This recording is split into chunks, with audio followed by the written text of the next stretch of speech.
salle de classe construite en paille et en tige 2000 avec des élèves assis à même le sol. C'est une initiative des éleveurs du Férik Nadi à 12 km de la ville de Laï. Parmi nous, personne n'a été à l'école et nous avons décidé de changer la donne, disent-ils.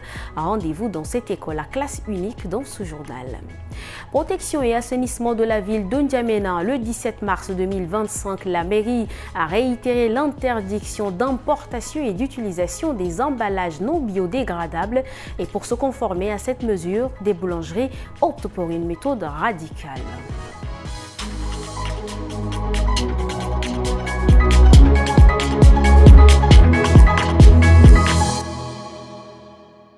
Samedi 5 avril 2025, merci de nous rejoindre pour ce 19h45.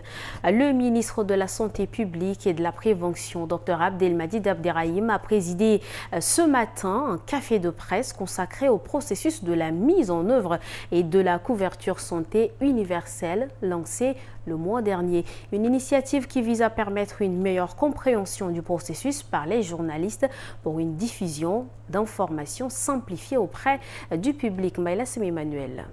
Lancé en mars dernier, plus de 40 000 personnes économiquement démunies, éligibles au régime 3 de la couverture santé universelle, ont déjà été identifiées dans 3 districts sanitaires du pays. Il s'agit du district sanitaire d'Abéché, de Bangor et celui de Danamadi dans le Moyen-Chari, à l'effet de bénéficier de la prise en charge via la CSU. Le ministère informe que des moyens financiers ont été également mobilisés pour la prise en charge de 25% de personnes identifiées sur les 40 000.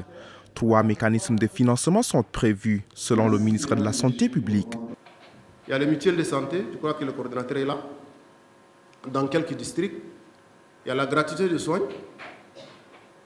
Maintenant, on est revenu de 48 pathologies, on est à 9 pathologies maintenant. Il y a également le FBR qui est financé par la Banque mondiale. C'est un mécanisme de financement. C'est le financement basé sur la performance. Et je crois que le projet FBR est présent dans 12 provinces. Le COM aussi dans 2 provinces, c'est le Bata et le Moyen-Chari. La couverture santé universelle permet à toutes les personnes et communautés de bénéficier des services de santé dont elles ont besoin sans se heurter à des difficultés financières, à une condition: disposer sa carte d'assurance santé. La CSU concerne les services de santé essentiels de qualité. Dans sa mission de régulation et de professionnalisation de la presse nationale, la Haute Autorité des médias et de l'audiovisuel, AMA, a mis en œuvre un certain nombre d'activités, dont l'organisation du prix d'excellence en journalisme. La cérémonie de lancement officiel du prix Emmanuel Béaloum Touadé édition 2025 a eu lieu ce samedi. Guémé Moussa et Boyom Krios. Ce prix est destiné à honorer la mémoire d'un des pionniers de la presse tchadienne, Feu Emmanuel Béaloum Touadé, premier président du Haut Conseil de la communication. Il ambitionne de récompenser les meilleures œuvres journalistiques, de relever de nouveaux talents et d'accompagner le jeune journaliste vers plus de professionnalisme et d'originalité. Le prix de l'excellence en journalisme est une activité organisée annuellement pour primer les journalistes qui se distinguent par leur talent et la qualité de leurs œuvres. Chaque année, la HAMA attribue au prix de l'excellence en journalisme le nom d'un acteur de la profession, vivant ou défunt, pour honorer sa mémoire et servir d'exemple aux éventuels récipiendaires. C'est ainsi que la dernière édition de ce concours organisé il y a quelques années a été dénommé Prix Saringaba de l'excellence en journalisme. Le genre journalistique retenu pour cette année est le reportage sur tous les sujets jugés pertinents, publiés ou diffusés entre le 1er janvier et le 15 novembre 2025. Le dépôt du dossier des candidatures est ouvert dès ce jour, samedi 5 avril 2025, et sera clos le 14 novembre 2025. Le récit de Guémé Moussa rendu par Habiba Anguini à N'Djamena, la lutte contre le plastique non biodégradable prend un nouveau tournant. La mairie a réitéré l'interdiction d'importation et d'utilisation de ces emballages à travers un arrêté signé le 17 mars 2025. Une mesure qui oblige certaines boulangeries de la capitale à revoir leurs pratiques. Reportage d'Aimé Dolinassou, Yakingem Karine, bonne aventure à Lombay. Dans cette boulangerie, une nouvelle règle s'impose aux clients. Pas de panier, pas de pain.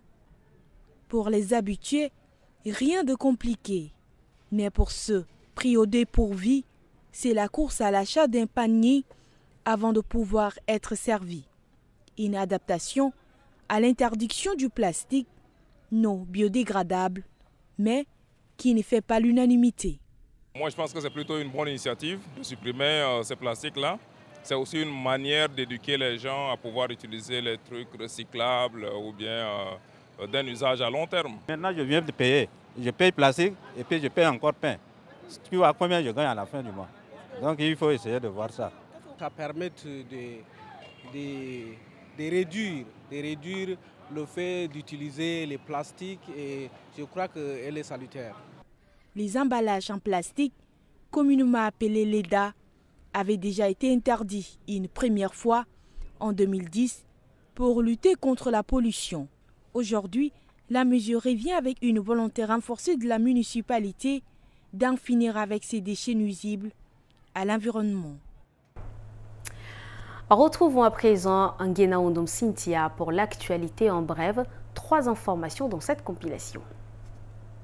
Le Tchad célébrera le 7 avril la journée mondiale de la santé sous le thème « Une bonne santé à la naissance pour un avenir plein d'espoir », comme l'a annoncé Dr Blanche Ania, représentante de l'OMS au Tchad. Cette édition 2025 met en lumière la santé maternelle et néonatale, un secteur encore en proie à de graves défis, notamment en Afrique, où environ 300 000 femmes et 1,9 million de bébés meurent chaque année de suite de complications liées à la grossesse. La journée marque également le lancement d'une campagne régionale d'1 an visant à renforcer les droits des femmes et des enfants à survivre et à s'épanouir en soulignant l'urgence d'investissement dans les soins de santé essentiels. Dr Ania appelle à une mobilisation collective pour améliorer l'accès à des soins de qualité, surtout dans les zones vulnérables. Une délégation du ministère de l'Éducation nationale conduite par Vaibra Nicolas est arrivée à Pala dans la nuit du 4 avril 2025 après la mission du Premier ministre. Cette délégation a pour objectif d'évaluer les conséquences du drame survenu le 3 avril à l'école EGTH et de prendre les mesures appropriées. Dans la matinée de ce 5 avril, elle a rencontré le délégué du gouvernement de la province du Moyen-Kébu-Ouest, des familles endeuillées et a visité les blessés à l'hôpital pour soutenir le personnel soignant. Le ministère de la Jeunesse et des Sports du Tchad lance une initiative pour créer une base de données des footballeurs tchadiens évoluant à l'étranger afin de renforcer l'équipe nationale et promouvoir le football local. Cette base collectera des informations sur les joueurs via un formulaire en ligne.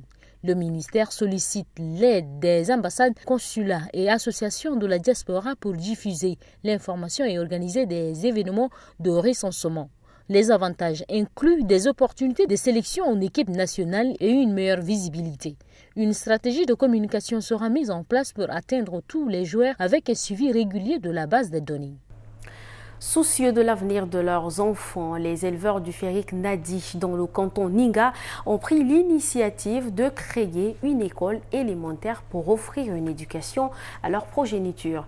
Une seule salle de classe dans cette école pour l'instant où CP1 et CP2 suivent les cours ensemble. Kumgagayang Dono Emmanuel, Rassomorjumlila. Nous voici au cœur de cette école où les élèves suivent leurs cours dans une salle de classe construite en paille et en tige de mille, assis à même le sol.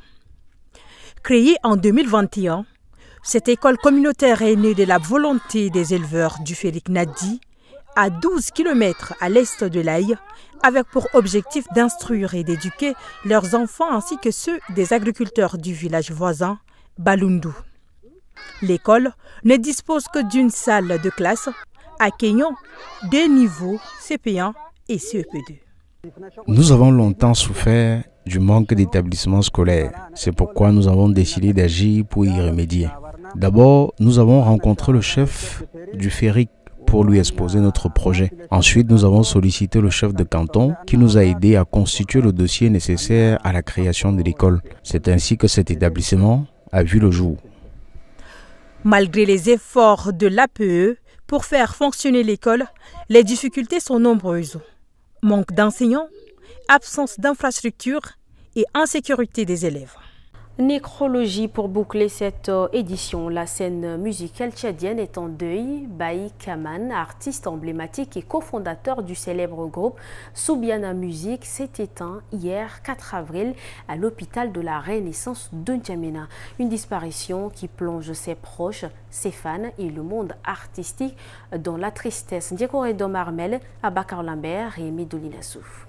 C'est ici, dans cette demeure familiale, que Baï Kaman a forgé son héritage musical.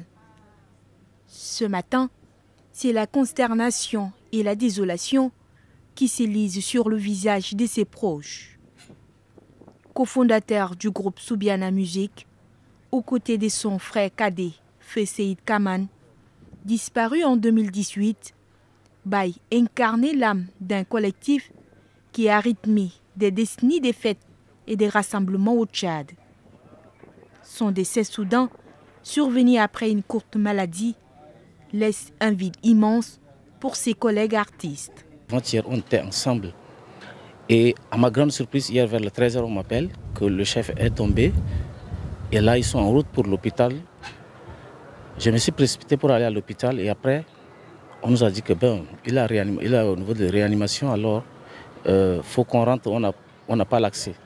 J'ai dit, ok, on était revenu au niveau au royaume de Soubiana Musique pour faire une petite réunion avec les membres aussi de l'orchestre.